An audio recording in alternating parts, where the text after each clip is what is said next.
The smell of stale peanuts and sawdust filtered through the air. Stepping through the barren bar, Hugh glanced over the overturned barstools and bloodstained floors and knew from the dust covering the bar that this was the place. Sitting along a stretch of highway off the California coastline, the desert sun overlooked the Pacific Ocean on the way to Santa Barbara. Hugh grimaced as he nursed his wounded leg, fresh blood dripping down his leg and onto the floorboards. He slung his shotgun onto the bar and began foraging through the contents of the abandoned building. Finding an old bottle of whiskey and a bag of unopened pretzels, the wounded and defeated man settled into a booth in the back of the bar and sighed. "Hell of a last meal," Hugh muttered, laughing as he took a swig of the whiskey. Hugh Ames had come to terms with his fate. After surviving for weeks in the now desolate landscape of the United States, his luck had run out hours earlier. Before he could readjust the wrapping around his wounded leg, a sound of running feet drew his attention, and he aimed his sidearm at the front door he'd just entered from just as a young man ran inside. The man's face was covered in blood and dirt, much like Hugh's. The man held a rifle in his hands and was so scared that he had yet to notice Hugh, instead frantically slamming the doors of the bar closed and piling as much furniture against it as possible.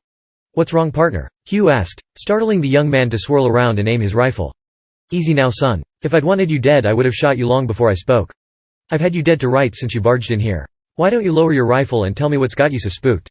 You lower your gun first," the kid stammered. His face was beaded with sweat and unshed tears. Hugh smiled, lowering his gun and setting it on the table in front of him. The young man relaxed, slowly lowering his gun and walking toward Hugh. "Which direction did you come from?" Hugh asked. "North, been heading down here from San Francisco since the world went to hell." "You? South, up from LA. The damn horde has been on my ass since day one. Looks like we're surrounded, partner. What's your name?" "Ben. Ben Sanderson. Was a journalist up north at a conference when the horde arrived. I was a photographer in LA. Was at the epicenter of the first attack. I understand what you've been through, son, believe me. Weeks earlier, a day like any other turned into chaos. The world watched as the United States was engulfed in a major attack. Creatures from beneath the surface emerged, attacking without remorse. They were incredibly fast, strong, and vicious. They had bodies like canines but heads like snakes, and large wings that made their mobility that much more deadly. News reports around the world called the creatures the Horde. The efficient destruction of the U.S. was not due to some sort of immortality or invulnerability to weaponry. The creatures could die, and humans were fighting back. However, the sheer number of creatures that continued to pour out of the earth made it impossible to keep up. Within hours the creatures had devastated major cities across the nation, and a week later the government was left in tatters, as was most of the nation. Hugh had been on his way to a shoot at the La Brea tar pits when the first strike occurred. After a successful shoot with some upcoming social media star that had paid him a boatload of money for headshots, he had been feeling on top of the world. That feeling was replaced with dread quickly as the ground beneath them shook, and the world split open like the gates of Tartarus themselves, unleashing a horde of demons upon them. He watched in horror as the creature's snarling fangs and claws ripped into the flesh of those around him, blood spraying his face as he ran. The trauma of an event like that day is never what it appears to be in movies. The world didn't slow down around him. Instead, he was operating on pure instinct, the world around him flashing like the pulsating lights of a paparazzi-filled Hollywood premiere. Hours later he had emerged from the city limits, drenched in blood and carrying a shotgun he'd picked up from a police officer who had fallen prey to the creatures. Ripped clothes and dirt-caked skin blended with the blood of the hundreds of people he'd run past in the chaos, leaving him a shell of his former self. He'd had little time to come to grips with his new reality, however, as the screams of the dying and the howls of the monsters lit up the night sky, forcing him to begin his long journey on the road.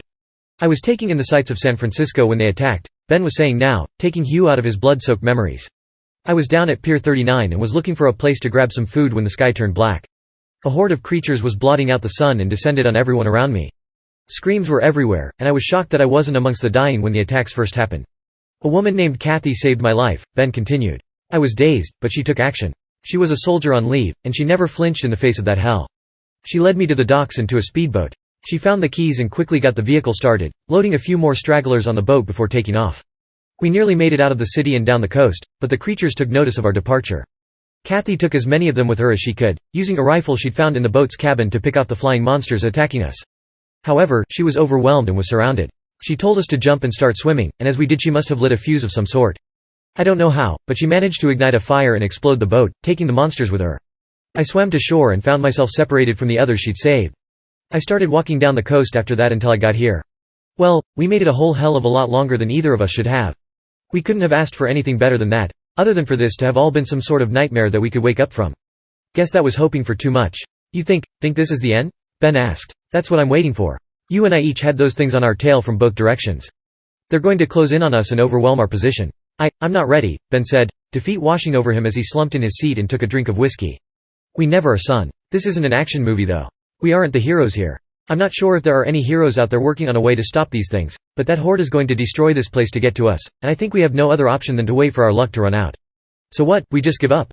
After everything we've done to survive? No, not a chance. I'm going to take out as many of those bastards as I can. Hell, maybe our luck will hold, and we'll find a way out of this together. All I know is I'm tired, and while I'm going to go down swinging, I don't know how much strength I have left, so I gotta prepare to make that final plunge into the fray.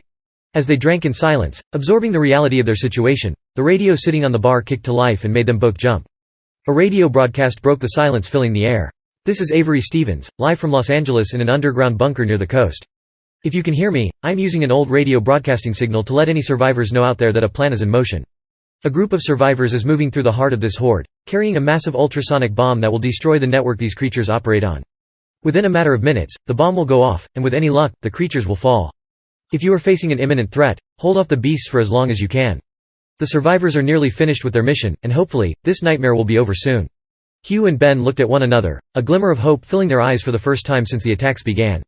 The sound of claws outside the walls and the screech of the horde filled the air, the electricity they produced shorting out the radio in the bar. The two men sat and looked at one another, knowing that the next few minutes would determine their ultimate fate. "Well, here's to hope then," Hugh said, raising a glass of whiskey to the young man before him. "Here's to hope," Ben stammered, hope and fear catching in his lungs as he lifted his glass and clinked it with Hugh's. The two men took their last drink, then slowly got up and lifted their weapons. The creature's snarling faces began to break through the wood paneling of the building, their screeches becoming nearly deafening around them.